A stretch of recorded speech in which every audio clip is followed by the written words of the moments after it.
Yeah, I would love to come back as, I mean, who wouldn't want to come back and play as, Mr. Miyagi?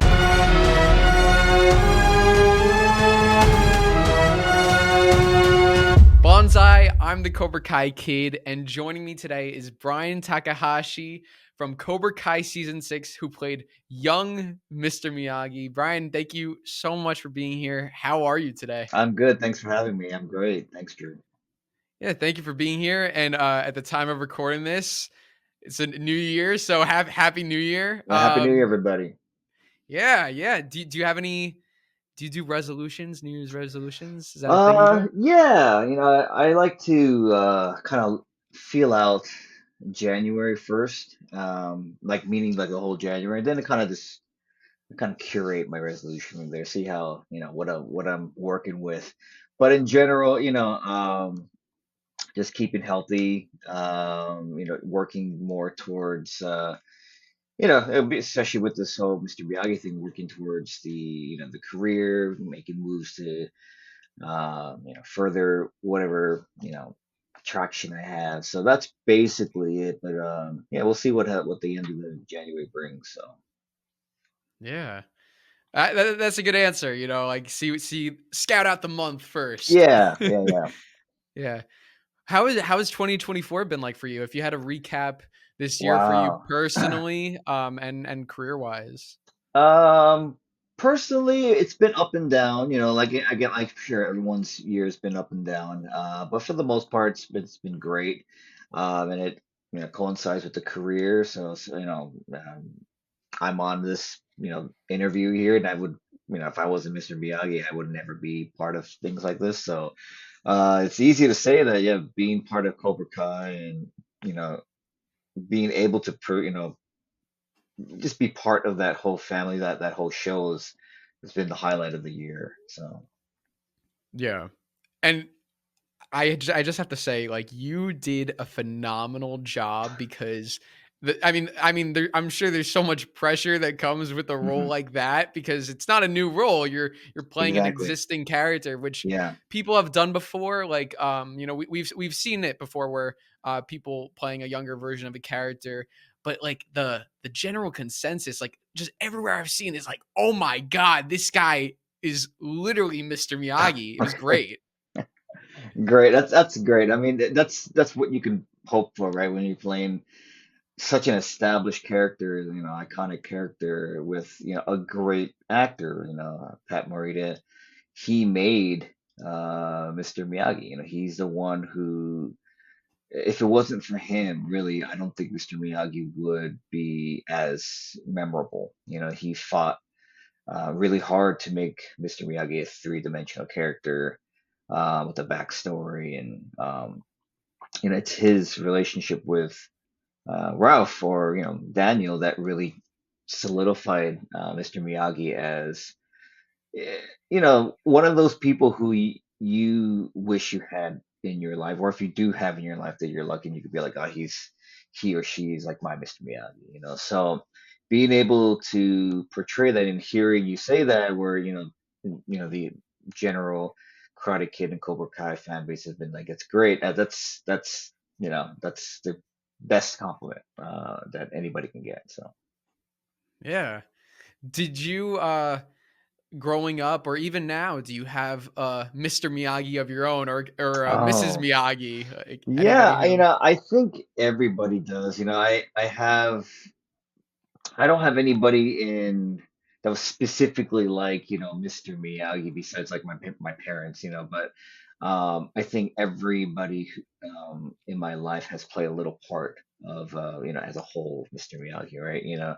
If you can get everything that Mr. Miyagi offers in a person, and I think you're pretty lucky, but being able to look at different people and see, like, they're teaching me this, they're offering me this lesson, even though you may not think they are, just like Mr. Miyagi, where, you're like, oh, what a pain, or like this person's being such a hard ass. But it's usually for the betterment of you, right? It's like, oh, they're working towards something, or, they're being critical because they know they could do better and things like that. So, yeah, especially being in the entertainment business, or, anything creative, you have your mentors, you have your people who you turn to for feedback. Getting feedback is very, very, it's walking that that tightrope of like asking for the right person to give you feedback and also being able to receive it, right? So, and I think Mr. Miyagi embodies that, where you know you may not be given that answer straightforward, because even if they were given to you straightforward, you probably wouldn't even understand it or even take it well.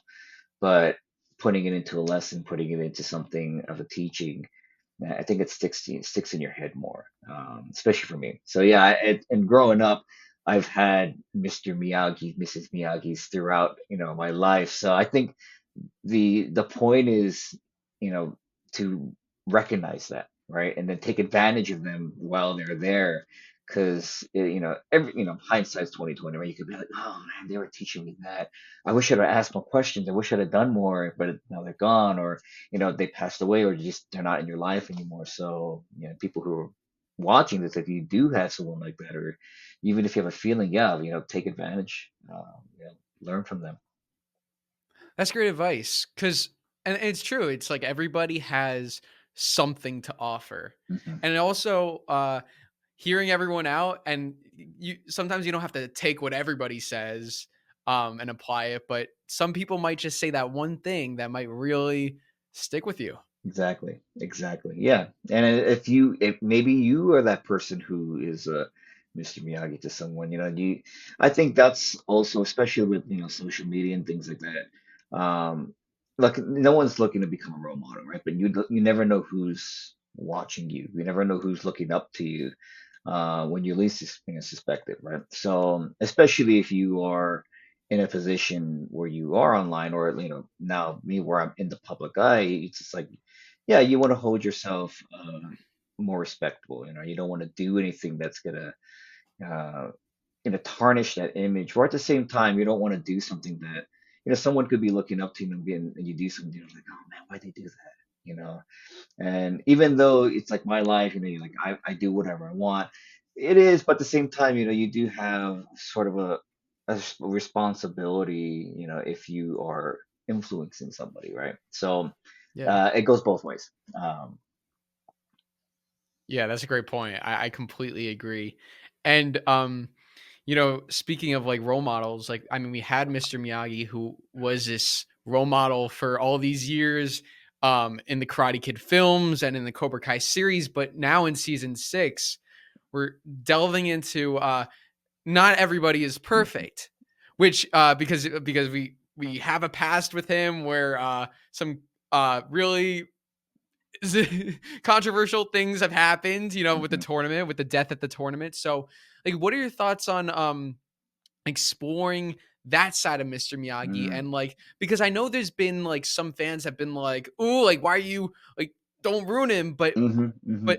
what the writers are going for is they're trying to show like, no, this is a real person. He's not just Exactly. this perfect guy, right? Exactly. And that's it. I know I've had this conversation with, people and friends of mine, where you're looking at this character, and it's sort of in the same vein. I think there's a whole meme about Daniel idolizing Mr. Miyagi, but for a lot of people, they've done that as well. Hmm. But Mr. Miyagi, if he was a real person, has real life experience. And in my experience, people who are that wise, who that who are like very easygoing, that doesn't really seem like anything bothers them, have gone through a lot of pain, a lot of struggle, a lot of trauma to be able to weather that, right? So everything else coming toward them is going to be like, I know how to handle this. But you don't, I mean, you could be, but most people are not born like that. Like, you learn these lessons, you learn, through failing. So, exploring that part of Miyagi's life, I think is great. And it's as an actor, it's more interesting to play someone who's has some stuff to deal with, right? Just given his backstory of coming from Okinawa at a young age to a new land, basically, right? Not being able to speak the language, leaving really unprepared. He just left because he's like, you know what? I want to marry that girl. Can't do it. I don't want to fight, my brother, so I'm gonna leave. And I deep down, I think he was like, "Wow, why'd I do that? Why'd I leave?" Because all this stuff happens right after he leaves. Right? He leaves, and all of a sudden World War II breaks out. Gets sent to Manzanar. He goes into war. So it's like, imagine if he was probably like in his 20s when all that stuff happened, and you're just thinking to yourself, if I never left, I wouldn't have to go through all this stuff. Mm. So all that stuff, and especially with his whole attitude towards fighting, being, you know, non-aggressive, defense only, that probably played a lot on his psyche. It's something that his father taught him, right? Where, you only use, your skills in defense and protection, yet you're in a war now, right? You're like, well, I have to fight, I have to do all this stuff. And then coming out of that, losing your wife, losing your kid, like, what mindset are you in, right? And especially being Japanese, at the time after the war, it's not like they're like, "Hey guys, great job." It's like, they're gonna treat you just the way they treated you before, if not worse. So exploring all of that, in Miyagi's backstory, I think that'll be great. Not only will it shine light on who he is as a person, but it's a great vehicle to really explore, the Japanese American experience, through a mainstream story. I've had, like I said, I've had conversations about this too with people in the industry, people who haven't, but we don't have a lot of really mainstream stories about what happened to the Japanese Americans after camp and war. We don't really have that many stories about camp and war, but really about what happened afterwards. It's very interesting. And it's really because, the Japanese Americans didn't really make a big deal about it. We have this, term in Japanese called, shikataganai or shogunai, right? It's basically means like, yeah, it can't be helped, and also kind of daisy chains to something called gaman, which is means, being patient.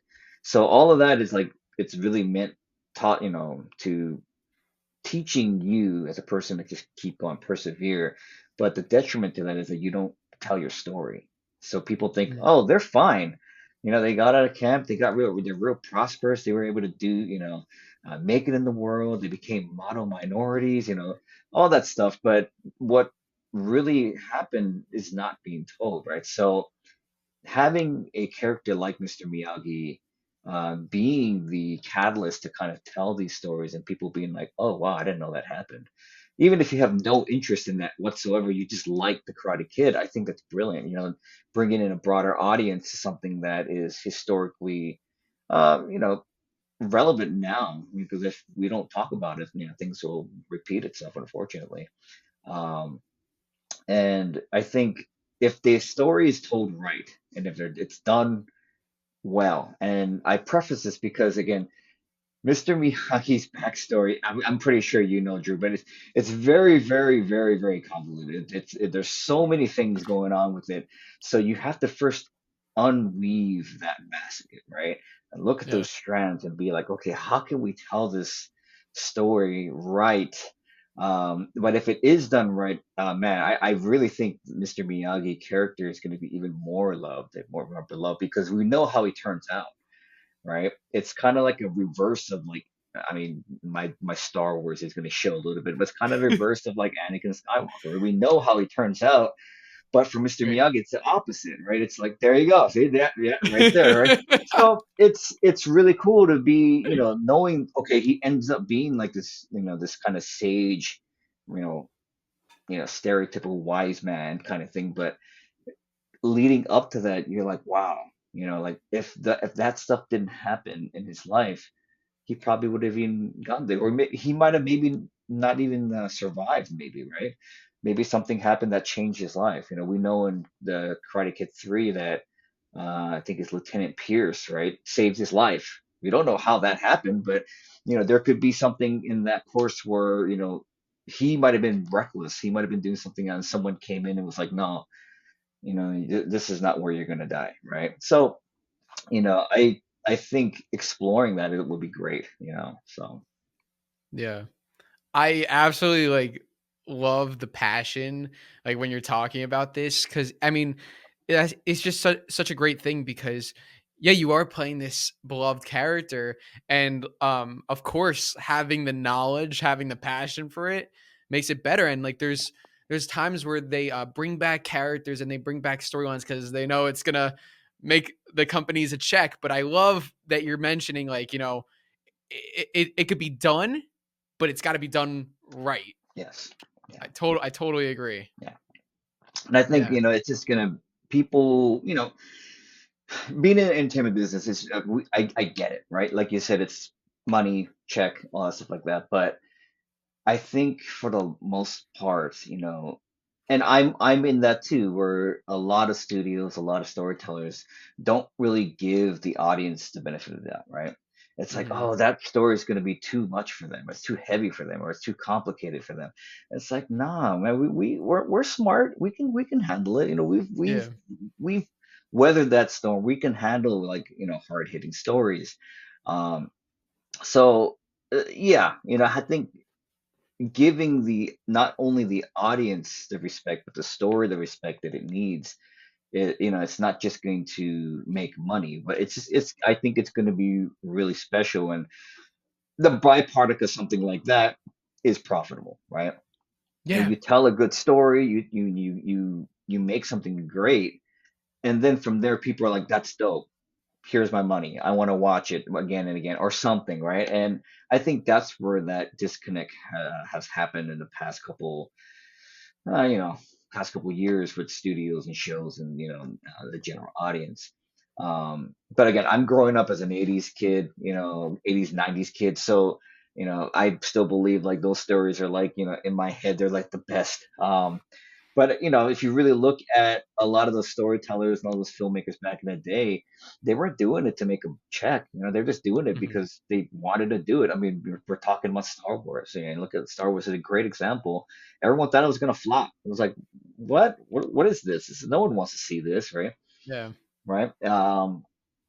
So yeah, I really hope if something does come out of, exploring Mr. Miyagi's backstory, that it's going to be taken with a more serious tone. I love Cobra Kai, don't get me wrong, but it would have to be a much more serious tone than what Mhm. Cobra Kai is right now. Um, and I know they can do it. I know I've watched Cobra Kai from season one, and I know there's some poignant stories in there where it's like, wow, they went there. That's great. So Mhm. it's totally doable. But who knows what this is going to be? It might be a completely different. I don't know, a completely different like production story. Who knows what it's going to be? Because I mean, we have the new Karate Kid Legends, and even though Ralph's in it, it's not part of the Cobra Kai universe, right? Or we don't know for anyway. It's so far as we know. Yeah. So yeah, but who knows what the next couple of years will bring. So Yeah, definitely. I mean, it's I'm sure you've I know you can't talk about like what you have been told specifically, but I'm sure you've seen like John, Josh, and Hayden posting on Twitter. Yeah, we've thought about doing a Miyagi backstory. mhm. Like you've seen the discussion about it from fans and even the creators saying that yeah, Yeah. like we've kind of been setting that up. Nothing's confirmed, but yeah, like what would that mean to return for the role? Man, Because yeah, yeah, that I mean that again, I haven't told anything. yeah, Like I know a lot of celebrities, like I literally don't know nothing. I don't know anything. I was my experience being on set was very, very brief. I know a lot of people ask like, "Oh, how was it? You get to meet everybody, get to see." I was like, "No, I literally flew in, I did the thing, and I flew out. mhm, It wasn't. I was supposed to be there longer than I actually was, but because of a scheduling conflict, I literally just flew in, and they're like, "Okay, go train." I had 2 days to train to learn everything, which is crazy. Shot it, and then the next day I flew out. So I barely got to meet wow, anybody. I think, you know, I just saw whoever was walking by. That's really, I never really got to hang out with anybody. But um, going back to the question, yeah, I would love to come back as, I mean, who wouldn't want to come back and play as, Mr. Miyagi? So yeah, I'm in that fan base too, where I fingers crossed if something happens, that's great. But I keep going back to, like, it has to be a different story, and it can't be what I think people might be expecting. And at the same time, I understand if it doesn't happen, because it's going to be a period piece, and period pieces are very expensive. Mm, And not yeah. only that, if they delve into the whole World War II aspect, it's going to be a war film or a war story or a war series or whatever it's going to be. That's also really expensive. So to couple all those together, it's like, wow, that's going to be a pretty daunting task. Um, but yeah, I mean, I'm down. I'm totally into it. I really don't have anything else more to say. I'm with everyone else when they see things from, like, uh John or Hayden or anything like that. I'm just like, oh, cool, look at that, awesome. Or if I see articles saying that, well, there really should be a prequel, and I'm like, yeah, I agree, there should be a prequel. Um, Mm, but it would be exciting. That's an understatement, right? To really explore that character. And just to be completely honest, I'm Japanese American. It's like you never think you're gonna be able to play a character like this. Like, my friend was like saying, he's like, this is probably what, like, Hayden Christensen probably felt when he was gonna play Anakin. And I was like, yeah, yeah. I guess so. I mean, we keep going back to Star Wars, but, like, it's such a It's so very, true. yeah, it's a Yeah. crazy thing to even think about. Someone asked me, they're like, did you ever, think about playing Mr. Miyagi before? And I was like, no. I'm like, why would you think that at all? Like, it's Pat Morita. Like, you're not thinking, oh yeah, I can play that. Yeah. Um, so it never crossed my mind. So, like, when it did come, and I was like, wait, what? And at first it didn't seem real. It just felt like, oh, okay. But then, as you sit there and you think about it, and of course other people come in and be like, dude, this is a big deal. And you're like, is it? It's like, really? Like, I guess so. And then you're thinking, actually, this is, because a lot of people, if you just say Mr. Miyagi, just out in the public, people know who that is. It's not Yeah. like they're just saying some, arbitrary character and they're like, who? Like, they're gonna be like, oh, I know who that is. But it's such a weird thing. I have a buddy of mine who he's kind of like a hype man, but I don't go out now to say, hey, do you know I'm Mr. Miyagi? I don't say anything, and because people don't even they haven't even seen the show, or they don't know, or they don't recognize me. It's fine. But when he does point out that I'm Mr. Miyagi, people laugh because they think he's, like, making a joke that, like, I have, because I have facial hair. They're like, Oh, oh okay. yeah. They're like, yeah, young Mr. Miyagi. It's like, yeah, yeah, sure, sure. He's like, I got a cousin who's young Mr. Miyagi too. And he goes, no, no, no, no. You don't understand. Like, he's actually Mr. Miyagi. He's a he's like, canonically, they're like, Yeah. what? So, and these are people who don't even watch Cobra Kai, but then when they hear Mr. Yeah. Miyagi, they're like, oh, I know, okay, I know who that is, and they're like, oh my God, that's huge, and I'm like, yeah, I guess it is, yeah. So, yeah, so to kind of cement that, right, to be in a show starring a young Mr. Miyagi, man, that would just be great. I mean, I think it would be the highlight of my career. To If even, like, if it didn't happen, like, being Mr. Miyagi right now is like a highlight of my career. It's like I said, being Japanese American. It's one of those characters you're like, growing up in the '80s, you didn't really have a lot of people you can look up and to be like, that's a cool character, like, that wasn't stereotypical in a bad way. I mean, not saying, Mr. Miyagi, it kind of was stereotypical, but in a good way, right? Like, but that's really to the credit of Pat. Pat Morita really made that character, like I said in the beginning, made Mr. Miyagi who he was. If he didn't do that, he would just be just another stereotype, just another trope. So, being Asian American, Japanese American, and also being an actor, you're looking up to someone, you're being, that's cool. But yeah, you never think that's gonna be you, right? For the first one, it's like, he's way too old, right? And I'm like, and second, it's like, like, even if you look at old Reddit posts there, and people would be like, oh, who would you want if they ever did, like, a young Mr. Miyagi? And there's always like a overwhelming response. They're like, no, don't do that. That's a bad idea. Like Pat Morita did the best. There's no one who can do that besides Pat Morita. Mm, And I would agree. I was like, yeah, there's no one who can do that Mr. Miyagi better than Pat Morita did. But given that opportunity to play a different version of him is great, and the fact that um, it's just the fact that I myself am Japanese American, but at the same time, I know a lot of people. So I just little history of myself. Like my parents came here after the war, so I have no family who went through any of the internment camps or went through war and stuff like that. But that's just blood family, right? I have a lot of close family friends who I call family who have been through that. I've played characters who have gone through internment camp and much more, through the war and stuff like that. So those stories are very close to me, even though I might not have anybody blood related who've gone through that. I know a lot of people who have gone through that, and unfortunately, a lot of them have passed away now. So to be able to honor a story like that with such an iconic character, I mean, yeah, it's a monumental task. Don't get me wrong. It's going to be a lot of pressure, but I'm like mm, I'm up for it, and I feel like I am pretty suited to be able to bring justice to that because I not only um, do I know the character pretty well now. I mean, I've been doing so much research on Mr. Miyagi and Pat, but just the story of him, because he's basically several people I know rolled up into one, right?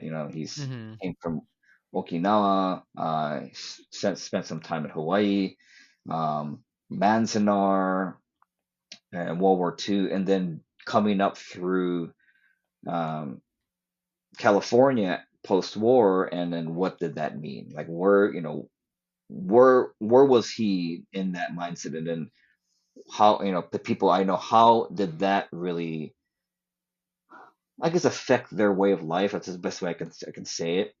Because if for instance, if war or like camp never happened, like their life would be completely different. They would be in a different course, right? Mm, I know a family member who was, their family had one of the biggest farms out here. And during the war and when they were sent to camp, the family lost their farm, and so they would have been probably one of the biggest grocery store chains out now if the internment camp never happened. But, just kind of knowing that, their family growing up, knowing that, I'm like, I can't imagine that, right? Like you could have been like, you know, Kroger. Your mm. family could have been that, but it's like no. Now we're just. But there's. I mean, it's not like they're in poverty. They're doing fine. But those type of stories, right? Like those type of things were, you know, growing up. It's told through you because your friends or like your close family. And it's like we don't want to bother anybody with our problems. We don't want to like impose, right? It's very Japanese. We don't want to do any of that. But I'm like, I think it's time. We have a lot of people wanting these type of stories. I mean, we see the popularity of a lot of ethnic stories right now. If they're going to do like a Mr. Miyagi story, like this would be like the prime opportunity. Like everyone's hungry for it. So why not, right? So. Yeah.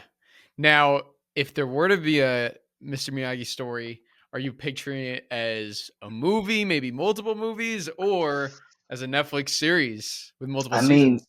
either. I mean, also honestly, either or. I'm not picky. I'll take either one. So the benefit of doing it as a movie is you get the whole story, right? You get the whole story all at once, and you're forced to really trim out the fat, you know, Mhm. unless you're doing like a 3 hour long movie. But uh, it's that's kind of the thing about it. There's so much story with him that you can do each one. If you were gonna do like Netflix, series, or even just another, I mean, if it's not Netflix, so just a series in general, you would have more time to really kind of dive in deep into each episode and pull out a lot of the stories. Um, so yeah, I can see it as both. I can see, or even like a mix of it. Like would be a really cool idea would be that you have like a series that leads up to Oh, right to leads up to a film, right? Like yeah. you kind of get in. So because a lot of people who haven't seen Cobra Kai, they're gonna be like, wait, what? Why is there a Mr. Miyagi film coming out? 'Cause they're not gonna know. But to have a little bit of a lead and be like, hey, this Mhm. is the story, and maybe not even call it like Miyagi or anything like that, right? Just complete new audience, kind of come in, because people in the know, like you and I and the Cobra Kai fan base, Karate Kid, we're gonna know already, even if it's a different title, even if it's not like smacking us in the face for being like Mr. Miyagi or like that, we're gonna know, right? I think really like the Cobra, so separate story, like when you get an audition for a Cobra Kai, most of the time it comes in a code name called the Arborist, Hmm. and it's just like, wait, what? But if you look through all that stuff, you're like, okay, it's Cobra Kai. So I think that would be a great kind of title for, like the Arborist, like, Mm. so, or something of that nature. And then you have a series that kind of delves into a little bit more of his backstory. I would say maybe like right, if we're going to do a series part, like right before he goes into war, like kind of set up that and then go through that, and it leads into the film of like the core chunk of like what really made Mr. Miyagi, and that would probably be tail end of war to, I would say, a good chunk of like the 50s, and then you could start exploring things like, what Cobra Kai has been doing with like the whole Sekai Taikai and all that Mhm. kinds of stuff like that. So that would be really cool. Just if I wasn't even the character, just I would watch something like that. I'd like to be like, okay, that's kind of cool. And then knowing that this is going to lead into a bigger story in a film, that would be great. It's also just smart marketing too, right? You don't really have to market that film because you have a show basically saying, hey, at the end of this, there's going to be a big film. You have to just do good in the show first. Yeah. If people don't like the show, then they're not going to like the film. But I think, like I said, if the story is told well, I genuinely think that the audience will come. So, yeah, so Yeah. either one, a mix of them, or I think that they all would work. There's so much material with just his, man, yeah, he has so much material with just his history alone that there's a lot to pull from. Yeah, agreed. So all this like knowledge that you have about Mr. Miyagi, about Pat Morita, did you grow up with the Karate Kid films? Did you know all this stuff, or did you have to once you found out the role? Did you do all Mhm. this research to A prepare? little bit of both. I mean, I watched the Karate Kid films. I mean, like again, who hasn't seen the Karate Kid? I think the only one that I didn't see because I couldn't get my hands on it was the one with Hilary Swank in it. Mm, But I didn't end up watching that afterwards. But yeah, I mean, I knew about it. I didn't dive in deep until the role because I was like, hey, I really want to know more about him as a person. Like even though what I was playing is a version of him, like it. mhm, I think the smart thing that the writers did, the showrunners did, to make it into a dream, right? mhm. Because it's not. I mean, when I use the word canon, it's not canon in terms of it's a dream, right? It's what Yeah. Daniel is imagining what a young Mr. Mm, Miyagi would look like. So even with what I look like in the show, it makes sense. A lot of people say, well, he doesn't look like that. He wouldn't look like that, or and yeah, I would even say the same thing. It's like his hair wouldn't look like that. He probably wouldn't have a mustache and facial hair. But you got to really think. Daniel's never seen Mr. Miyagi probably without any sort of facial hair. I don't think he's even seen that Worf picture in the Karate Kid. Is it the next Karate Kid, right, with Hilary mhm. Swank? So of course he's gonna always picture him with facial hair, and I'm pretty sure Daniel's probably seen people from the 1940s, 1950s, so that's why his hair looks like that, right? Um, so it's smart to be like, okay, look, this is what our version of what a young Mr. Miyagi would look like. And at the same time, as the actor, it's a little bit easier because it's like, okay, this is not really Mr. Miyagi, right? This is a dream sequence. Mm. This is like a what if, right? So you can have a little bit more freedom um, portraying this version of Mr. Miyagi. Obviously, you still have to do the homework, and which I did. That's why I looked at it. But all of that was just backstory. It was like, okay, it's in there. So if I need it, I can pull from it. But really, it's a completely new character if you really look at it at the face value. It's like, yeah, this is, we've never seen a version of Mr. Miyagi like this before, and it's in a dream. So even the location, like it's like that probably wasn't what the Sekai Taikai looked like either, because it's Hmm. a dream, and I think a lot of people, I lurk in comments and things. I watch, I read everything, guys, read everything. But at the same time, it's because I'm also a fan, and I would probably say the same things. But I think we got to remember, like, yeah, it's a dream. Like everything you're seeing, you got to take from, as it with a grain of salt, because it's literally just his imagination going wild and him he wakes up, right? This is not a flashback, it's a dream sequence, Mm. so yeah, I all that, you know homework. That's not really homework because I guess you can enjoy homework too. Yeah. um yeah, all that stuff came after really getting the role, because I just wanted to, like we I mentioned in the beginning, I really wanted to bring justice to the character because I knew how important it was, not only for me but just the general populace. So I'm like, okay, I want to make sure that the fans, um, not only believe it, but at the same time, I hope that it doesn't take them out of the story, Mm. right? Or like they're just enjoying the experience because you only get that one time. That's it, right? When you Yeah. watch it, you only get that one time. So if I did my job, you're not looking at it and being like, and you're not scrutinizing. You're just like, oh my God, that's good. That's cool. Yeah. And then afterwards, then you can start scrutinizing because you've seen it already, right? But the first time, that's why I love watching people's reaction videos because I'm just trying to see, like, and if they don't really have like a crazy reaction, to me that's actually kind of a good thing because it's just part of the story. Just like, oh, it's kind of cool. Yeah. Um, and watching, just them watching the scene, and when the little moments come, it's good to see that they're just like in the moment as well. Um, that I think any actor, that's really the best compliment, to be like, oh, like that you fit within the scene. You weren't jarring, right?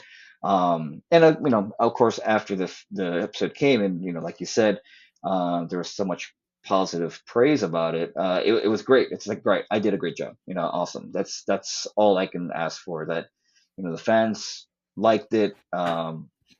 They believe that I can be, like like a younger version of him. So yeah, I mean, that's a good payoff. I'm like, I did the work, I did all that stuff. Let's leave it on the dojo mat, right? And then go from there. So, but yeah, being a fan of the Karate Kid, it helped with the voice, because like I think everybody I knew who was Japanese American growing up can do a version of Mr. Miyagi's voice. So like that came easier to me because it's not like I haven't done it before. So like, oh, I can totally do Mr. Miyagi voice. Let's just do it. And I get to do it for legit, for real. Okay, cool. Let's do it. So it did help, definitely. Yeah. And you really got the voice down. Like when you saw you on screen, it was like, oh my God, young Mr. Miyagi. And then when you started talking, it was like, holy crap. Like it was so authentic. It didn't feel like an impression of him. It was like that was him, Yeah, you know? yeah, yeah. And It that's wasn't it. like Oh, go ahead. Oh no, I was just gonna say it wasn't like you were trying to be Mr. Miyagi. Like you were Mr. Miyagi. Exactly. And I think that's where the homework comes in. You can't, like, I was telling people too, like, I'm not trying to emulate what Pat did.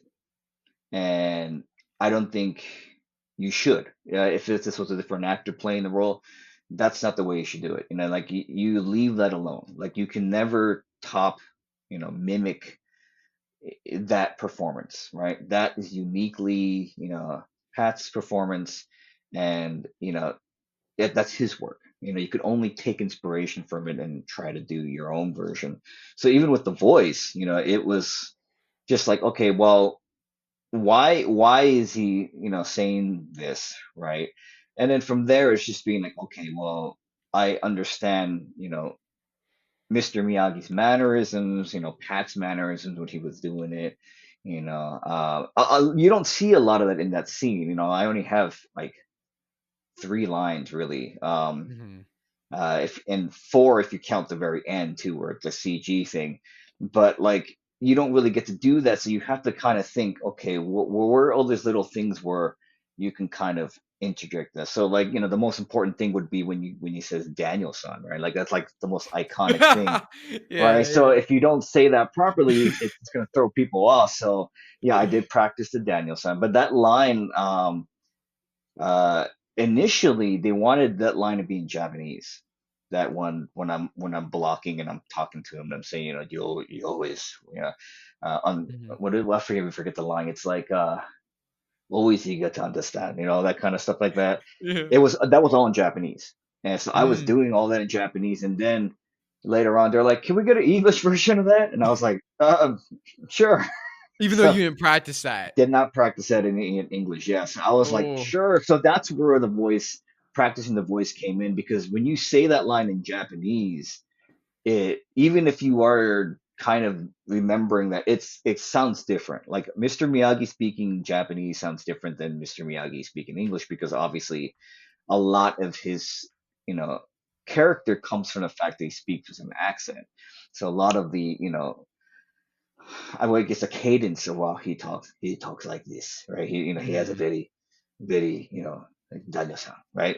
But when you speak Japanese, it's more fluent, so like it comes out a lot different. So Mm. when they're like, "Let's do it in English," I was like, "Oh man, okay." And that was literally like I just did the line and we were fighting and then we're like, okay, we're gonna do it again. So I had to be like, okay, how am I gonna do this? So it's like honestly, I wish I could have got a second take on that. I probably would have done it differently, but I'm you know, whatever I guess they liked whatever I They did, only but used that the one take? I only did it once. Oh, Yeah. So that wow. was a one time doing it English. Well, I think I did it twice actually because no, I did it twice. I think I did it twice. But the first one, I think what you saw was the first one that we did. So Mm. um, but the only line that I had in English was at the end where it becomes the CG version. Yeah. So I was like, okay, so I kind of understand like the cadence in that one. I can kind of take that and put that into this line. So literally it's like on the fly to be like, okay, let's do it, you know.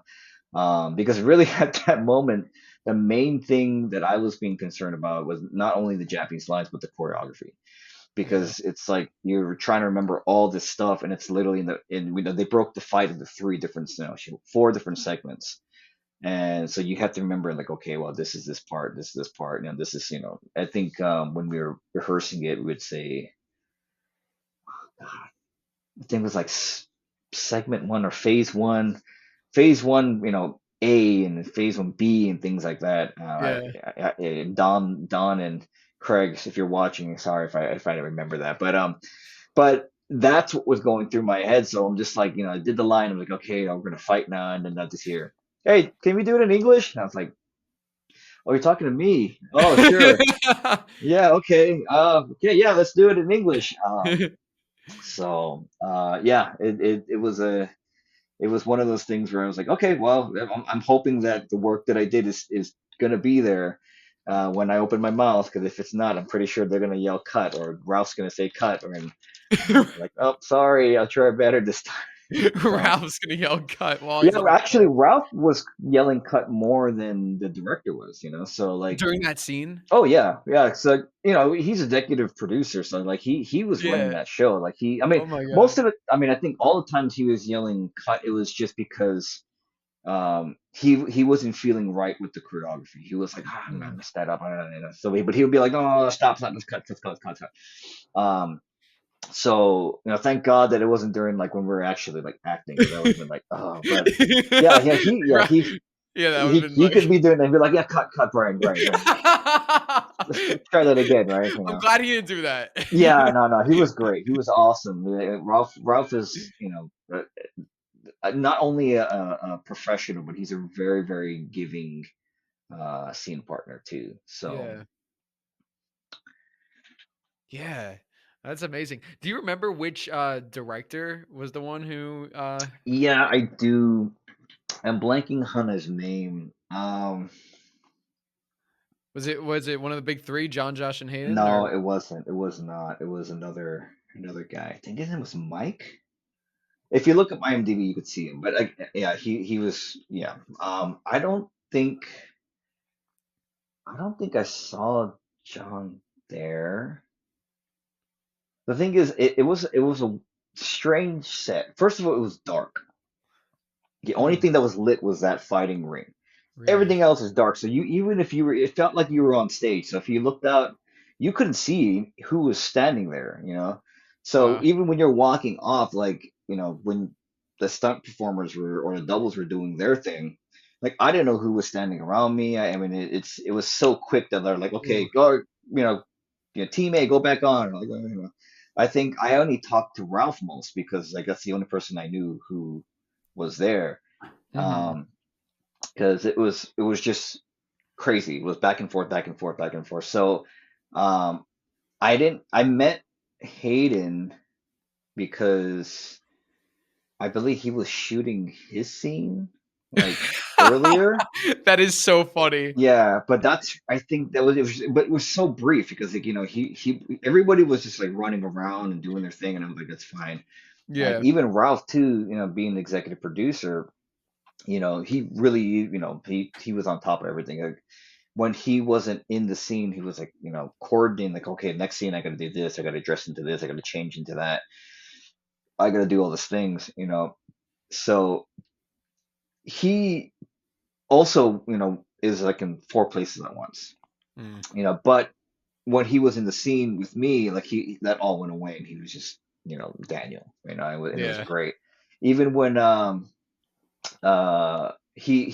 they were doing coverage on me when they were filming the CG thing, they had to position the camera just right and my head just right. That actually took the longest out of everything else. It was just trying to get that, and they had to remaneuver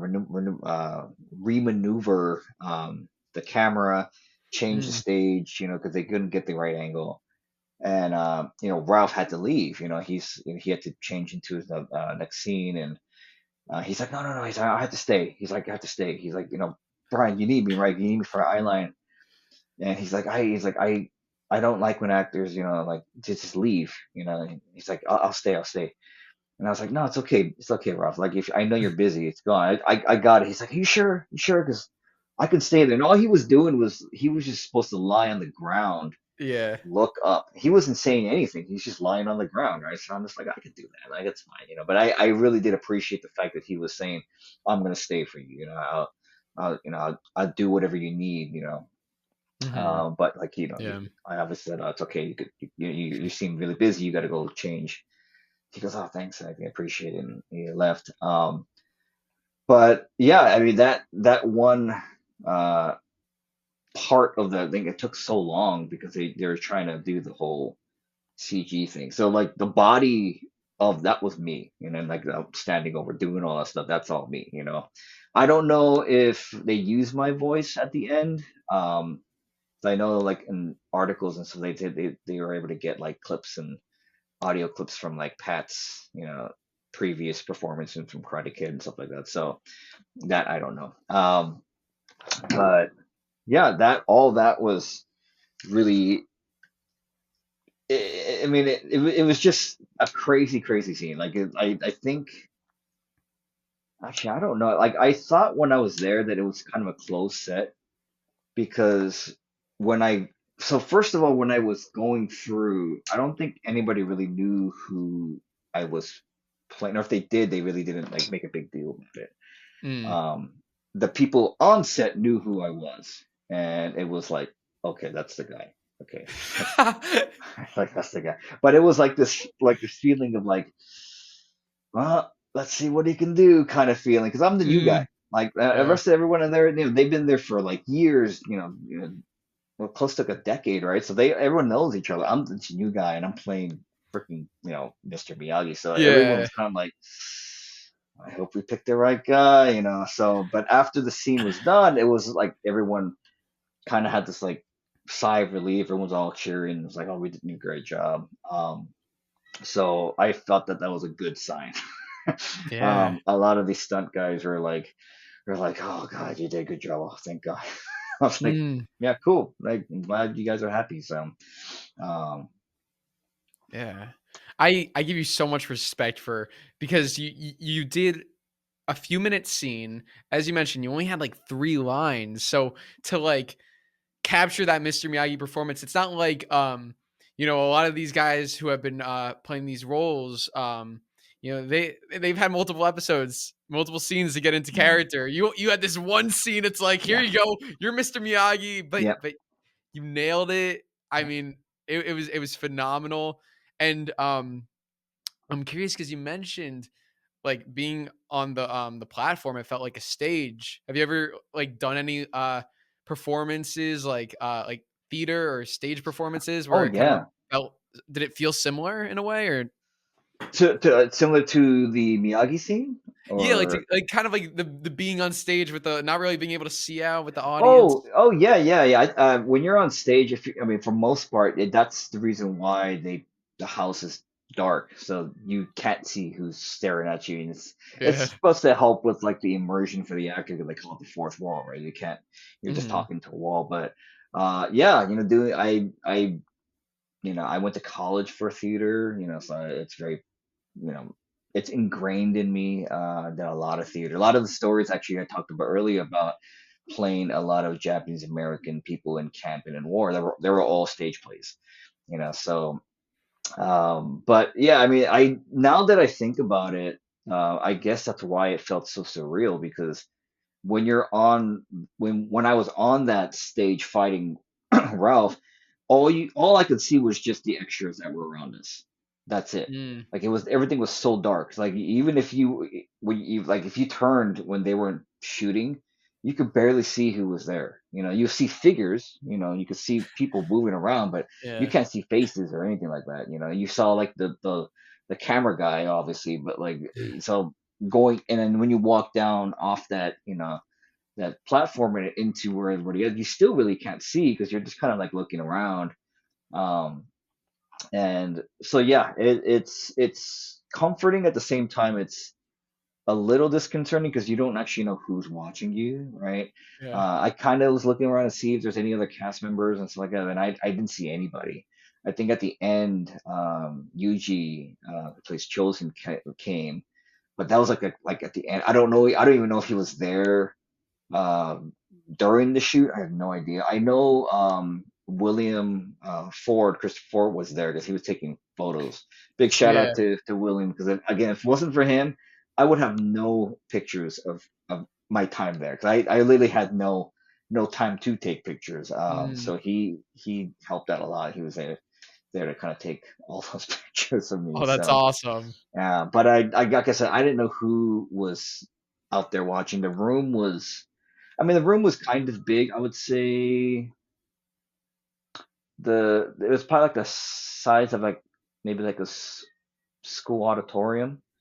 Mhm. But most of it was filled in with the stage and like the egg, but everything else was just like, all vacant, and that's where everybody was kind of like posted up. Um, so, but knowing how big the crew is, it didn't seem like there were a lot of people watching that scene.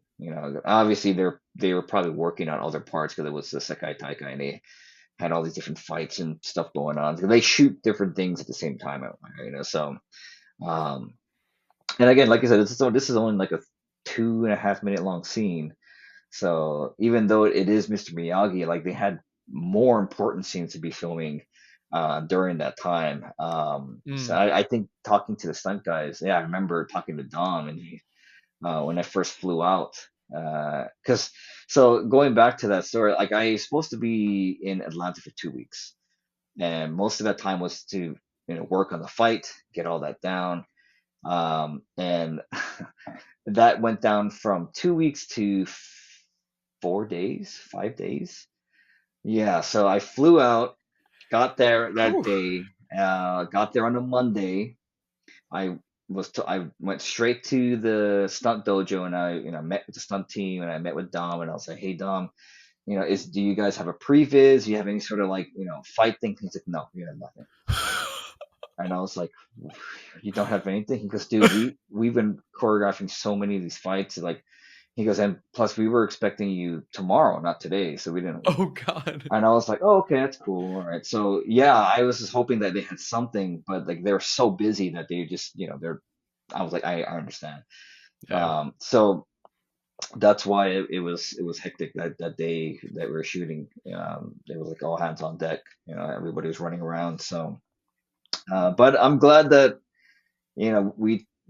I guess we didn't go over for our scene because everybody seemed very happy that because we wrapped it pretty quickly. There weren't a lot of like retakes of anything. Mm. So yeah, um, How many days of filming were you actually doing? just one. It was Just only one. one day, so I had 2 days of rehearsal and then one day of shoot, the actual shoot, and then the next day flew out. So yeah, I learned the choreo on a Tuesday. See, I don't even remember this is even correct, but I learned it on Tuesday, and I think Wednesday went back and I worked with Craig specifically on the stage. And I just worked there, and then of course later on, he can't spend the whole day with me, so I left and I went to the hotel and I was doing it. But plus, I had to ice up everything, like my arms, and we're all bruised up because when we're fighting, we're actually like contacting. So like people think, oh, Yeah. they're not hitting. It's like, yeah, when you're fighting the stunt guy, yeah, there's contact, so not like to Mm. the point where like you're getting bashed, but like you're gonna get bruised up. Yeah. And then Thursday, we had one more last rehearsal with Ralph. Ralph, also learned that choreo really quick too. So yeah, big shout out to Ralph to learning that choreography really, really quickly. And also, I think he was fighting with an injury too. So Wow. yeah, so he was doing a really good job. Badass. Yeah. So and yeah, that was it. Like we just went, and then right after I did the rehearsal with Ralph, we just went right into the scene. They reset everything, got everybody out who didn't need to be there, did the scene. Um, and then the next day I flew out. So literally 4 days. Yeah. So one day of shooting, 2 days rehearsal. Um, but actually, no, it was like 5 days. Like I don't count Monday and Friday because literally it's just me going to the airport, Yeah. or coming from the airport to set, and then coming from set, the place that the hotel from the airport. So that didn't really do anything. So yeah, very quick turnaround. I think it's the quickest I've ever had to do something like that, ever, to juggle all those balls, because a lot of the stunt guys were like, "You got it? You do you have it?" And I was like, "Yeah, I got it." They're like, "Okay, okay," But they were pretty, I would like to think they were pretty impressed because I had to show Ken, who was like the lead stunt guy, Mm. if I had it or not, and he's like, "You learned that in a day?" And I was like, "Yeah." It's like, "Okay, cool, all right, cool, cool, yeah." So. Um, but yeah, it helped that the martial arts that I also know martial arts. Yeah, Mm. and I also do stunts myself, so it's like all that really helped out because it was like things that I already came knowing, so Mhm. they didn't have to spend time to be like, oh, okay, this is how you throw a punch, or like this is Yeah. distance, right? So they even felt pretty comfortable with me being in the scene with Ralph doing that because apparently the protocol is when you're fighting or if someone's fighting the main cast, or like it's a stunt double if it's their coverage, so it's Mm. just for safety, because you don't know if that person's gonna hit them in the face or whatever like that, so they trust their Yeah. stunt team, but they're like, I feel like they let me be in some of those because they're like, well, you obviously can do that, so. That's awesome. But yeah, so there's a lot of times where I'm like, oh, okay, cool, they use the part where I'm actually fighting Ralph, awesome, so. um yeah, and it was a really, really fun time. So Yeah. What's it like? I'm curious, like the mental process of like, this role, which is like it's so big, but yet you're only there for those few days, and then Hmm. you come home, and it's kind of like then it's on to the next thing. Like, how is Yeah, that as an actor, kind of like doing these big things, but then it's like right away, now next thing, next thing. exactly. It is a different thing. I think, that's why actors are actors. You really have to enjoy doing this, because if you don't and your heart's not in it, yeah, that kind of stuff could really mess with you. But it all boils down to, like, one, it's an iconic character. Two, it's like, okay, now you only have 4 days to do this. And I was told, can you do it?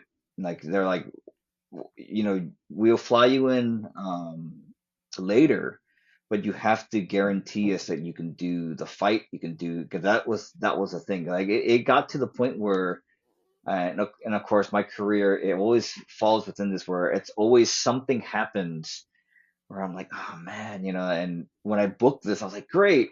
And I saw the date that I was supposed to fly, and I already had something, and I'm like, no, and this always Mm. happens. It always freaking happens. It could have been any time, and my agent and the production were able to negotiate, and it was with the guarantee that Brian, me, can do it within just a few amount of days. So I was like, okay.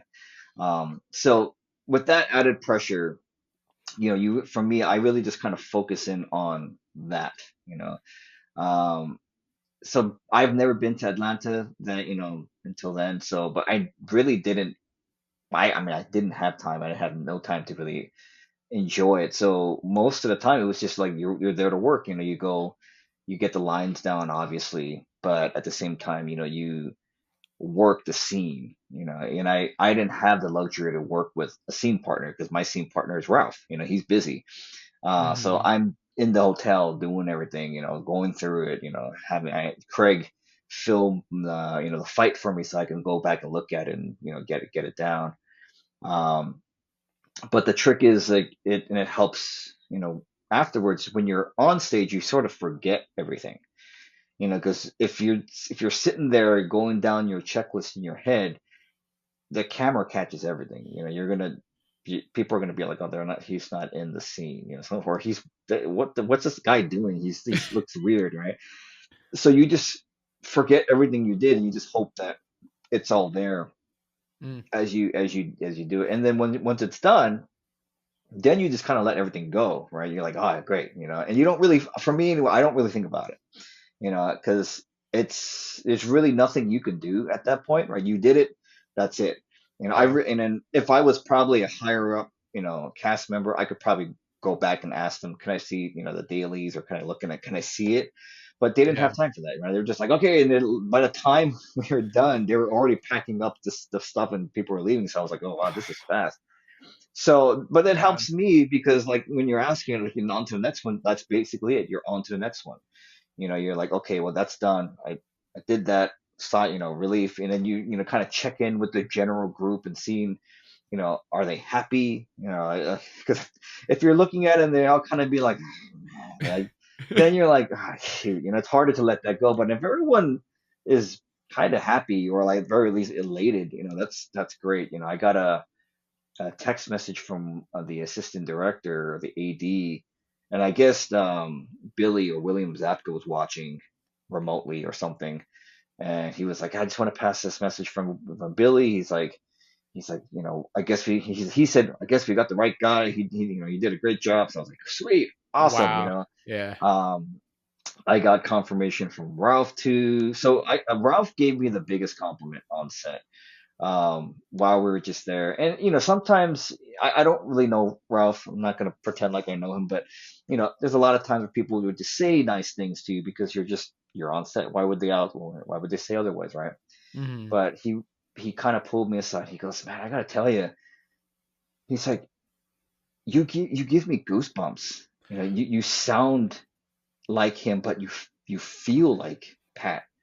And I was like, wow. He's like, yeah. It's like it's uncanny. He's like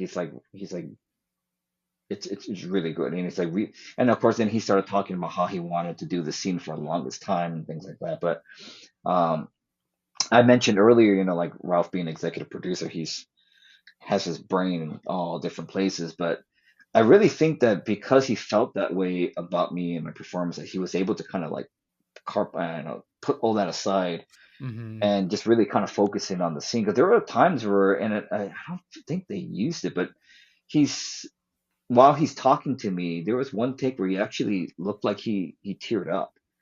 He was Oh like my crying, god. yeah, because he was like, and that's Well, just that's just credit to Ralph as being a good actor too, but yeah, it was just like I could really tell that he was just like, I'm not worrying about what I got to do next. I'm not worrying about all that. I'm just gonna be here, yeah, just be Daniel right now. Um, but yeah, with that as a compliment to perform, I was just like, okay, that was good. And then later on, people there was a um the ref in the second like Tony, he's like the yeah, Asian guy that gets that. So yeah, yeah, Tony's yeah. great. A big shout out to Tony too. Tony not only is like part of the stunt team, but he also is like the guy who stretches people out. And Mhm. man, he helped me out so much. He helped stretch my leg and everything. But he was talking. He was like telling me, he's like, you did such a great job. He's like, it's good because like we were hoping that you did because there might be word that they're looking to do a spin-off, and if you didn't do a good job here, that wasn't going to happen. I was like, oh, like, thanks, Tony. I was like, cool, awesome, so but I was like, okay, cool. At least he I didn't tell you that before. exactly. Well, that's the thing. Like when I walked in, I think that energy was that where they're just like, oh, I hope this guy, because And if I was on the other side, right, and I was supposed yeah, to have this actor come in 2 weeks, and now it's like no, he's coming in 4 days now. I would yeah. be like, well, this guy better be able to do it because he was supposed to be here a lot longer. And then, not only does he have to fight, he has to do the scene, he has to do all this stuff, and he's playing me out. Yeah. So I got it. I totally got it walking on. They're just like, oh, I hope he can do this. Hope we're not going to be like, oh my God, all right, let's do it again, and waste time or stuff like that. So, Mhm. being in the industry, like I totally got all that. I was like, I get it. Don't worry. I'm not gonna waste your time here. I'm not gonna waste Ralph's time, really. Yeah. We're gonna do this and we're gonna get out of here. So yeah, it just everyone seemed very very happy at the end, which is like to me was a good sign. It Yeah. wasn't just like, all right, thanks, man, and, get him out of here. So Yeah, it's interesting because in a way, your scene could almost be viewed as like a second audition, yeah, possibly. yeah. Was that going through your Oh mind yeah, while filming? definitely. Like, if they like this is they're gonna see my performance for a possible spin-off. Like while filming, was that you were thinking that? Not the spin-off. I don't think no. So when I was doing it, no, because I had no inkling of that. All I knew was Okay. walking in. It well, not walking, but when the scene was getting started and I was, you know, getting ready to do it. Like I said, there was like this tension there, and I didn't know what it was until Tony kind of like told me. But in retrospect, I was like, yeah, definitely. Right? It's like Yeah. because Drew, do you know anything about acting or auditioning or anything of that nature? I know a bit, but feel free to, So, share anything for me and for the viewers. yeah. So, auditioning is a completely different skill, right? You can be the best actor in the world and you could suck at auditioning, Mm, and then you can do vice versa. You can be a really good auditioner, but when you're on set, it might not translate. Unfortunately, I've been on sets where that's happened to other actors and they're just like, what happened? Like he did such a great, or they did such a great job on mhm. it, and they just let him go, right? Yeah. So yeah, being, I think I mean, to everybody who's watching this, who's looking into getting into acting, who are actors, like know that I know most of the time, a lot of times people say the job of the actor is to audition. It is true. It is that your job is to audition, but Mm, when you're on set, that's also a job, right? So like they're also looking at you and then evaluating you, every second, like every because again, every second's money. So definitely when you're saying that it's like a second audition, yeah, that's until you're like established and they're like they trust you and you're like, oh, yeah, especially if you're new, they're looking at you and being like, oh, let's see if you can do it, right? And then the third test is when they do all that magic and they edit and they put it in front of the audience and then the audience now they're looking at it and be like, Third I hope we audition. exactly. They're like, I hope we did the right guy. I hope we picked it right. Yeah. So it's a multi-tier thing. For me, this is just me. Like besides like the NDA, right? Um, like I don't usually tell anybody, because you don't really know what's going to be presented on screen on TV. Mm. Even if you are playing Mr. Miyagi, which is a big role, you have no idea what they're going to decide. They might be like, you know what?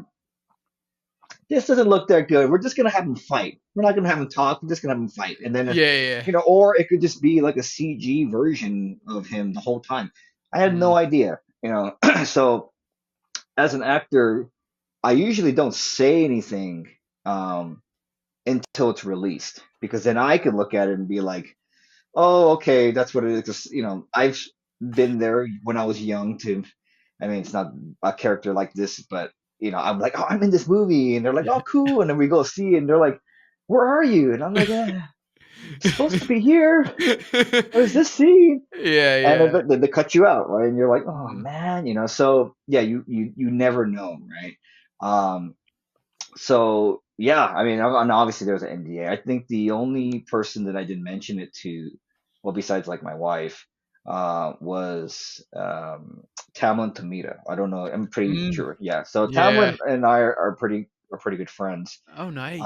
And I just like I gotta tell Tamlin. So she's like, oh my God. But so she also helped me because this was before I was going to set.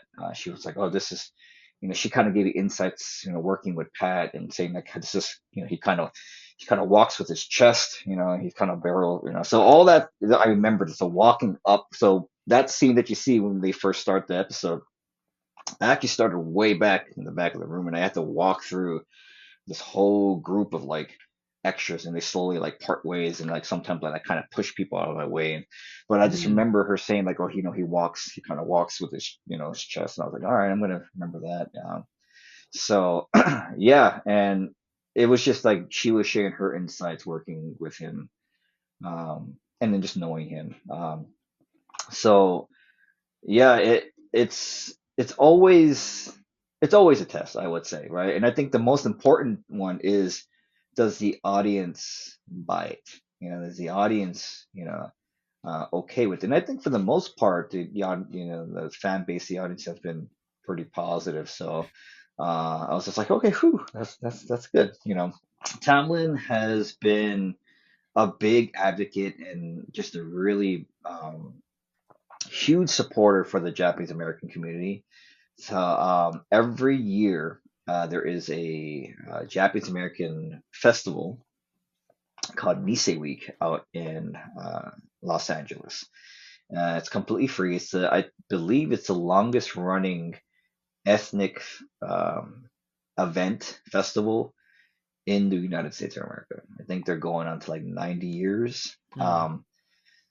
So Tamlin got involved with Nisei Week because she was part of their I guess it back in the day it was kind of a pageant, but now it's more of a leadership program where they have like pageant like um, moments in there. But ever since then, you know, she's been doing so much for Nisa Week in the community itself. But the main thing I met her was because she's emceeing the coronation.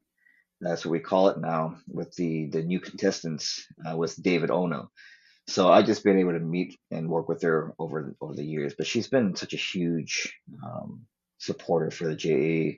I think one of the biggest ones, just from out of Hollywood, because she does it because she just likes to do it. She doesn't really advertise or promotes it or anything like that. She's just there, she's just always there to help out.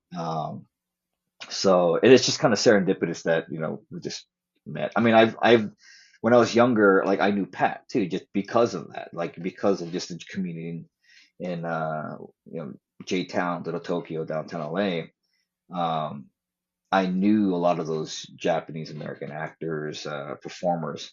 Of course, when I was that age, I didn't realize how much of an impact that meant. It was just like, oh, that's Pat, you know, that's Mako, that's whoever. Hmm. I remember when I was younger, when I actually did see. So I met Pat before I saw The Karate Kid. Oh, really? Yeah, because I remember that, you know, because I was like, oh, I wasn't really into like watching any films or you know, when I was little. I like Hmm. cartoons, so Yeah. but when I did watch it, I was like, that guy kind of reminds me, or that guy kind of looks like Pat. My mom's like, that is Pat. I'm like, that's not him. It doesn't sound like that. He's like, he doesn't talk like that. She's like, no, he's an actor. I'm like, oh, and again, I didn't know he was an actor. I just thought that was like my mom's friend. Like I was just like, oh, because she worked in downtown, and like, you know, there were Wow. just all these Japanese people. And I was like, oh, they're all friends. But yeah, so like it was very serendipitous that all of that kind of like ended up like with this, you know. I didn't know Pat as well as know Tamlin. It was just literally just like by passing and things like that. So. But I'm pretty sure if you look, you can look on YouTube and you know Pat does not sound like Mr. Miyagi at all. He Yeah, has a yeah. very different voice. But I mean, again, that's just a credit to Pat to be able to come up with that. I know it was kind of influenced, or it was influenced by this um, Fumio Demura, who was like Yeah. the stunt or the guy, you know, that was doing all the martial arts for Pat. But you know, I know for a fact that also Pat did a lot of work, you know, cultivating that voice to making it unique to him. So, but yeah, that's how I know Tamla though. Like, and yeah, you know, she's just great. Hopefully, she sees this, and big shout out to Tamlin. So, Yeah, shout out to Tamlin. She's yeah, awesome. That is yes. awesome. That's so cool. So, I'm curious, like, because Mr. Miyagi has all of these amazing life lessons, which life lesson has, stood out most to you, and maybe have had, like, a personal impact in your hmm life? That's a great one. You know, so going if you look at all the Karate Kid films, I think for me the most important lesson is the one that he wasn't really teaching to Daniel. It was just something that you can tell that he's learned, you know, through his life, and it's I mean, it's basically the root of his whole stance about non-fighting, where it's like, you know, when you fight, nobody wins in a fight, right? Nobody it like it's someone always gets hurt. Um, but I think that's where the lesson that I took the most, where it's like Mr. Miyagi knows what it means to be hurt, right? And besides being you know, physically, he knows trauma, right? But the fact that this man knows trauma, but yet he is so giving, and just so like easygoing, right? If you watch all three, actually all four, right? Um, there's not a time where you're like, oh man, Mr. Miyagi is kind of a dick, right?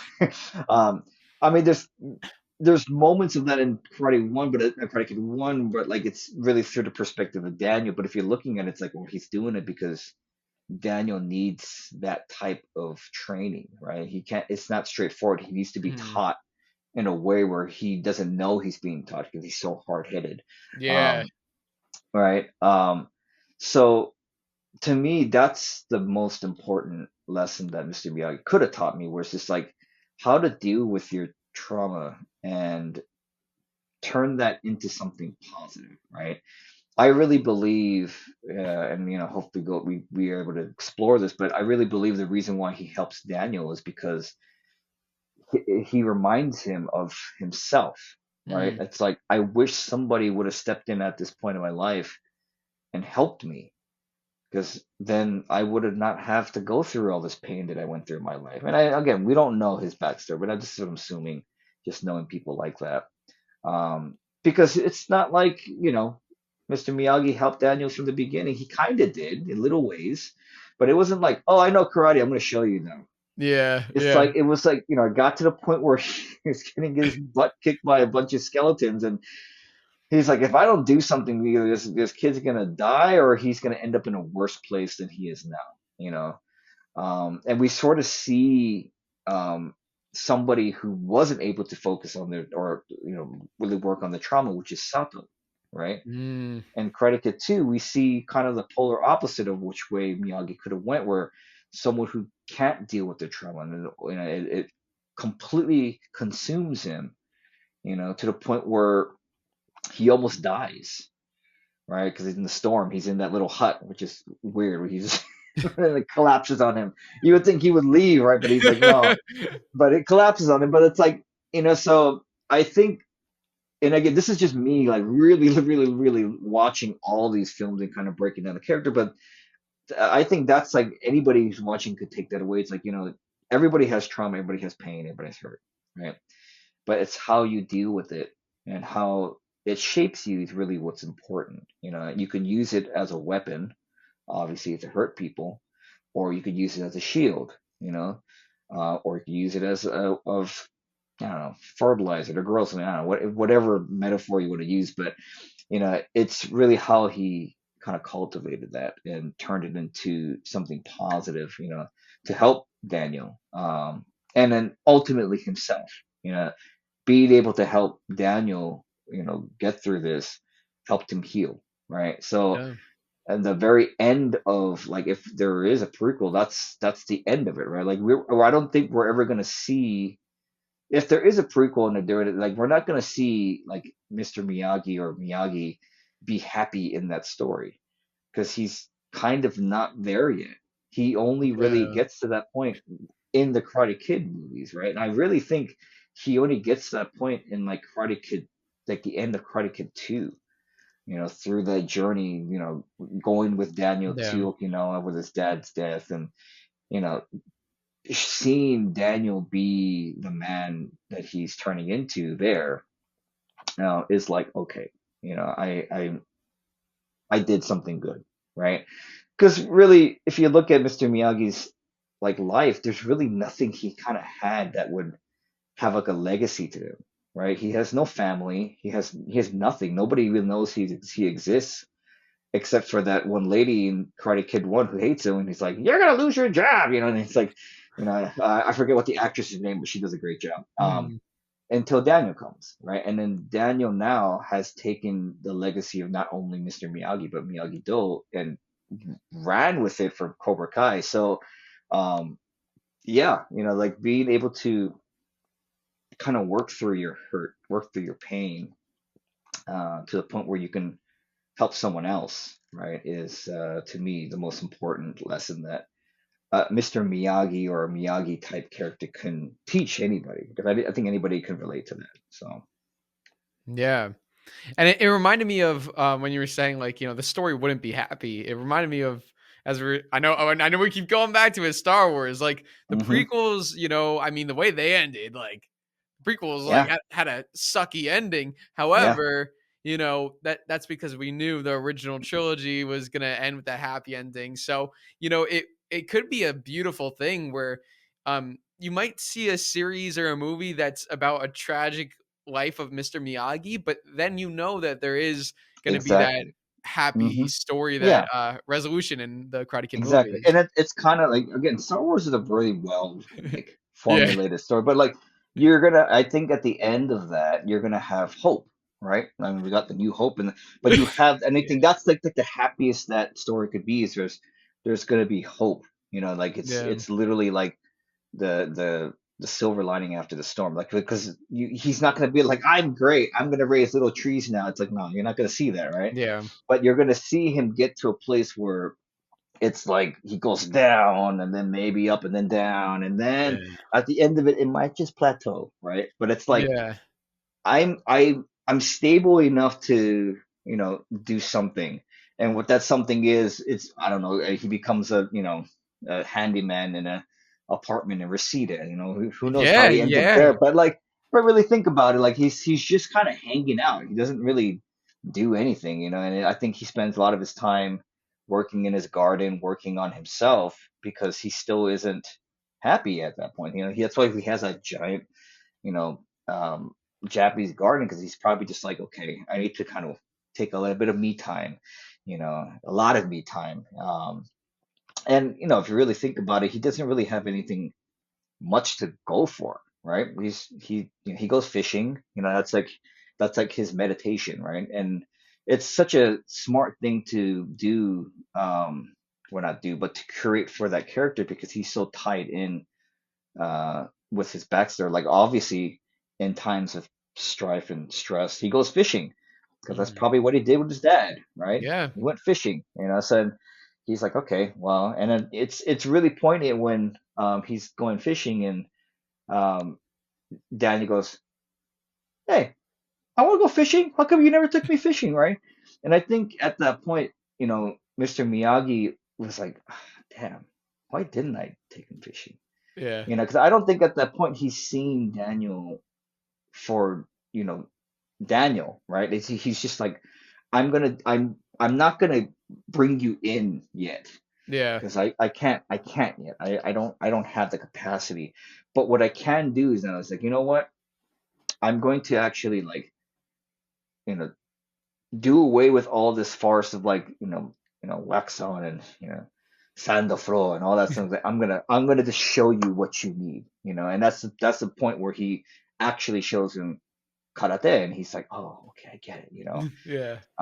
So, and then after that point, if you really watch the film after that, that's when their relationship starts to get more stronger and then becomes what it is, in the after film. So, um, but yeah, I feel like um, a lot of that stuff that we like about the Karate Kid all kind of boils down to that. It's a story of a man finding himself, right? And a boy finding himself, and together they're able to help each other out to really know who they are. And that's the end of Mr. Miyagi's story. As the beginning of Daniel's story, right? So Mm. and there's a lot of similarity between that and Star Wars. I'm just gonna say, right? It's just like, so Yeah. You could write this show too. You could act and write it. there you go, there you go. So Yeah. I'm curious what I know you were on set for a short period of time, but was there like a lesson or a takeaway that like coming hmm. out of the experience that you were really able to take with you? Yeah. I mean, every time you're on set, for me anyway, it's always a lesson, right? Because it's every set is different. Um, I think the main thing that I noticed that everybody there, it, everybody was family, right? Mm, Sometimes when you walk on set, you could tell there's tension, and it's like, oh man, there's like, or it's just work, that's fine. It's just yeah. it's like I'm here to work, and it's. But for the Cobra Kai, what there really is a camaraderie between everyone. Everyone just knows each other there. So I feel like that's the best. Uh, I guess system structure. It's like that's not the correct word for it, but if I'm ever in a position to run a production or be in that seat of power, like that's how I would run the production too, where it's like everyone feels comfortable, right? Everyone feels has a say in what's going on. Hmm. You're not delegated to like, oh, you're just a PA, you Yeah. just do that, right? It's like everyone's being taken care of. So that's the one thing that on set that I noticed from my real brief, because like you could tell, like when you walk in, everyone's just like everyone's just gelling with you. But at the same time, it's a little intimidating for you because you're new. You're Hmm. walking in, you're like, man, everybody knows everybody. There's like no pretension there. People can walk up to Ralph or to like Billy, to anybody, and they're like, hey, how you doing? How's your weekend? It's not like, oh, you can't talk to Mr. Machio or you can't Yeah. talk to so and Yeah. so, right? It's none of that, right? It's just everyone's just there. So, it's really cool. The other thing is like, um, when you are on the Cobra Kai set and they call lunch, you better go get your lunch because there's a bunch of hungry stunt guys, stunt people there, and they will eat everything. And that was my fault. That was totally my fault. But that's it was just funny because I they called lunch and I was like, oh, I'm not really that hungry. And usually, There's a lot. there's food. Yeah, yeah, Yeah. So I was like, I'm gonna work. I'm gonna work in the dojo for a little bit more. And I was like, okay, I'm gonna go. And I finally walked down and I'm looking around. And I was like, man, where's I thought the lunch was here? And I actually met Tony's wife. And she's like, can I help you? She's like, I was looking for lunch, and they're like, oh, did you not get lunch when we called it? And I was like, oh no, I came in later. It's like, yeah, there's nothing left. But let me get you something. And I was like, no, it's fine. But they're like, and then Tony was like, oh yeah, he's like, yeah, sorry, but like, got a lot of hungry like stunt people. They'll just eat everything. And I was like, that's fine, that's okay. But anyway, that was my fault. I was like, okay, I should have just went and grabbed something. But you know what? It's like they deserve it, because they're working hard. They're killing their bodies, man. Like for the show and everything. So yeah, for the amount of people that you see character wise, there's like a stunt person that's gonna double in. yeah, So like, yeah, and they're doing a lot of stuff, training for that scene. So yeah, they deserve all the calories that they can get. So yeah. Oh, for sure. So how long after did you get lunch after they called it? Like was it oh all? man, it was probably like 30 to 45 minutes afterwards. But usually that's It was like, gone. That's yeah, crazy. it was like gone. I mean, which is hey, it's I'm pretty sure everybody knows that. So but it was, yeah, I was like, oh, I'll just get something later. But yeah, everything was just like, oh, I think there's like grapes and some sauce left. So I was like, I'm like, that's fine, it's cool. They're like, oh, we can get you something. I was like, no, no, no, it's okay, it's fine. I'm not really that hungry. So So now on when they do the Miyagi show, or if they do it, when they call lunch, you're gonna be the first one right on there. oh yeah, like I'm gonna get my lunch. Yeah, that all depends too. Like if there's people who are working really hard and I'm not doing anything, I'm just like, nah, you guys eat, you guys Yeah, do it, right? I'm not that picky in terms of like what lunch is. And at the same time, like afterwards, like I can leave. Like those guys have to stay there because they're working all day. So I could just leave. I could just call for a van and be like, take me back to my hotel. I'm done here. So I yeah. could just go get, food if I needed to. They give you a per diem, which is like money to spend uh, Mhm. on the day, so I can just go and go get some food. So it wasn't a Yeah. big deal. Gotcha. Gotcha. So now, like, now that you've finished Cobra Kai, what is happening now in your life? What projects are you working on? What can you talk about and reveal Mm, to fans? right now, I mean, there's a couple short films that I did like after the Cobra Kai. I don't know when they're coming out. I am working on a Man, honestly, I have no idea how much I can say. I am working on a project that's going to be a pretty long commitment. Mm, But it's, yeah, I think that's all I can really say. It's not something that it would be easy to explain yeah. if I wasn't, if I can talk about it, then it's like, okay, I can explain it, but that's pretty much it. But it will be probably coming out in 2027.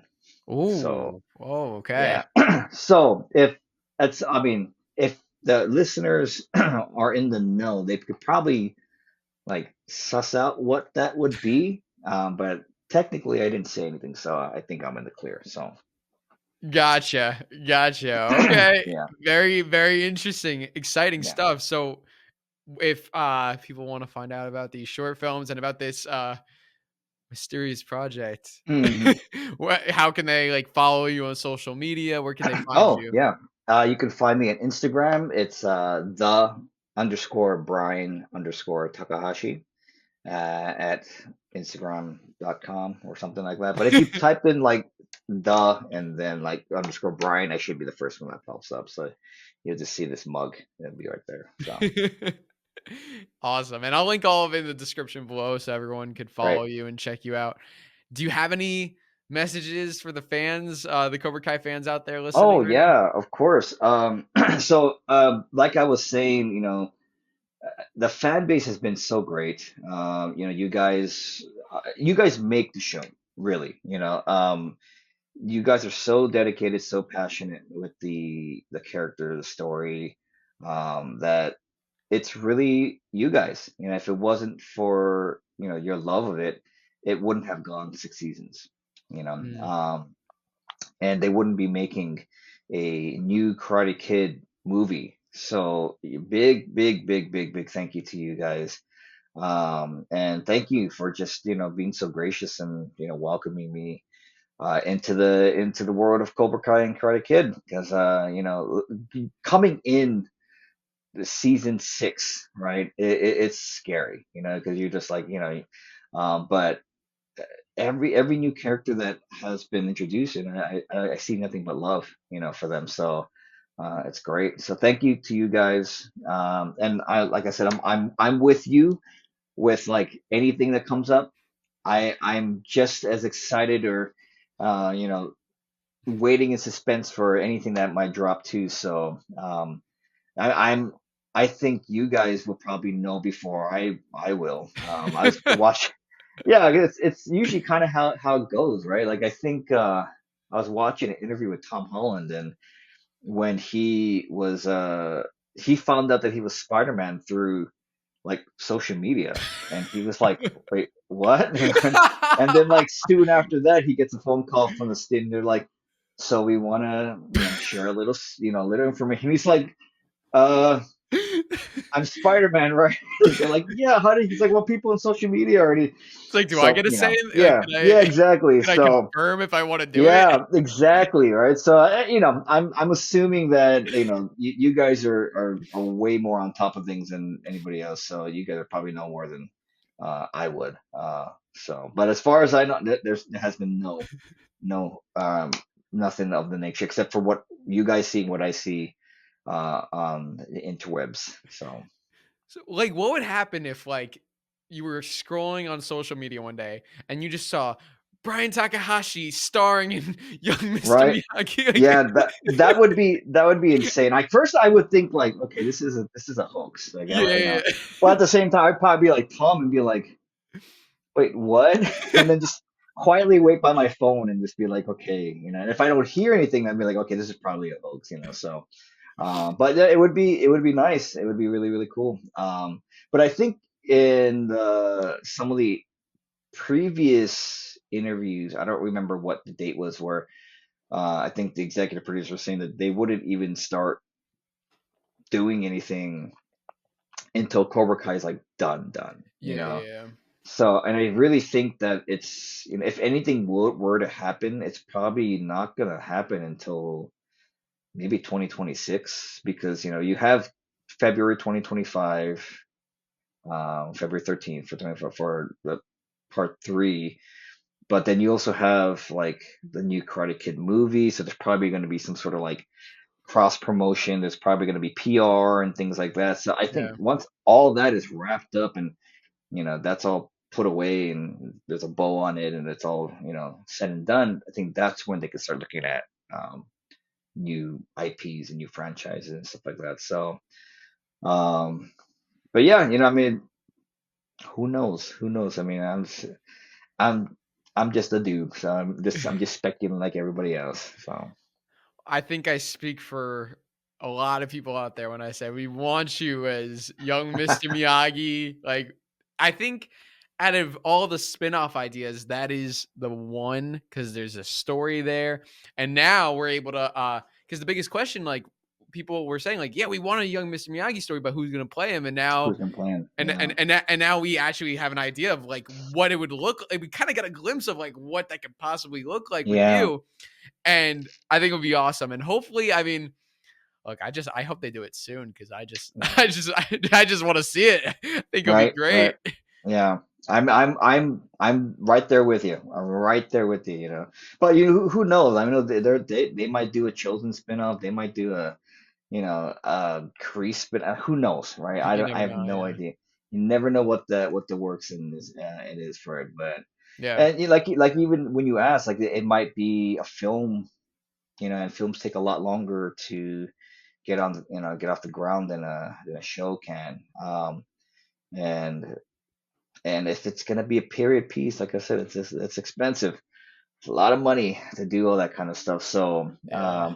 regardless of which way they go, I think all of them would have to be period pieces. So, unless it's just literally they're just gonna pick back up, with Chosen afterwards and to see what happens with him. Mhm. But yeah, yeah. But again, I wait with fingers crossed as well. So, Yeah. Well, hopefully it happens. We're excited. yes, yeah.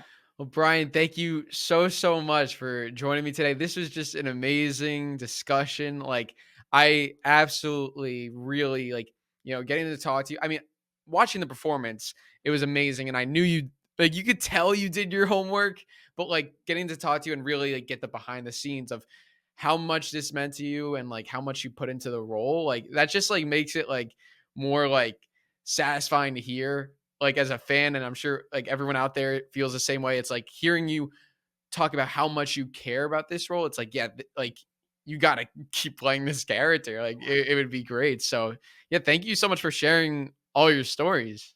Oh, of course. Thank you for having me. And again, like it's really for the fans, right? It's for us. It's for the fans because we're the ones who are gonna remember these stories when it's all said and done. We're gonna be sitting down with our kids or grandkids and be like, I remember this one good show. It's called Cobra Kai. We're the ones who are gonna remember all that stuff. So, Yeah. yeah. But thank you again, Drew, for having me. I really appreciate it. So, Of course. Of course. It's my pleasure. And hopefully we can chat again of course, yes, for a yes, future project that you may be yes. in. That would be Yes, awesome. That that would would be be great. awesome. Obviously, yeah, and all the people who cheered me on, you'll be there right along. But yeah, I'd definitely do this again. So, Awesome. Thank you, Brian, and thank you everybody so much for watching. We will see you next time. Cobra Kai never dies.